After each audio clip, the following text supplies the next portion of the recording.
Hello friends, আজকে আমরা cyclicity পড়বো ওয়ানের, অর্থাৎ ইউনিট ডিজিটটা ফাইন্ড আউট করার জন্য। ওয়ানের পর যাই হোক না কেন ওয়ানই হবে ইউনিট প্লেসে।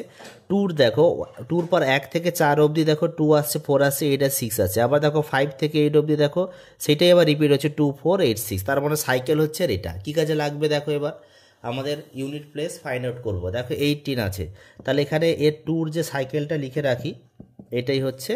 তাহলে 18 দিয়েছে, একে ডিভাইড করো 4 দিয়ে, 16 হয়ে গেল।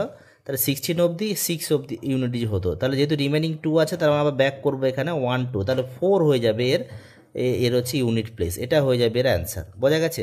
সেম 2 পাওয়ার কত 12 আছে, 12কে ডিভাইড করো 4 দিয়ে, তাহলে এটা কভার হয়ে গেল। তাহলে সাইকেল কভার হয়ে গেছে, সাইকেল কভার 6 হবে, এখান থেকে 6 বেরোবে। আর এখানে 22 আছে, আবার একে 4 দিয়ে ডিভাইড করো, 22 হচ্ছে রিমেনিং। তার মানে এখানে এই জায়গাটা থেকে 4 আসছে, তাহলে ইন্টু হচ্ছে 4, তাহলে 24 4 হয়ে যাবে এর আনসার।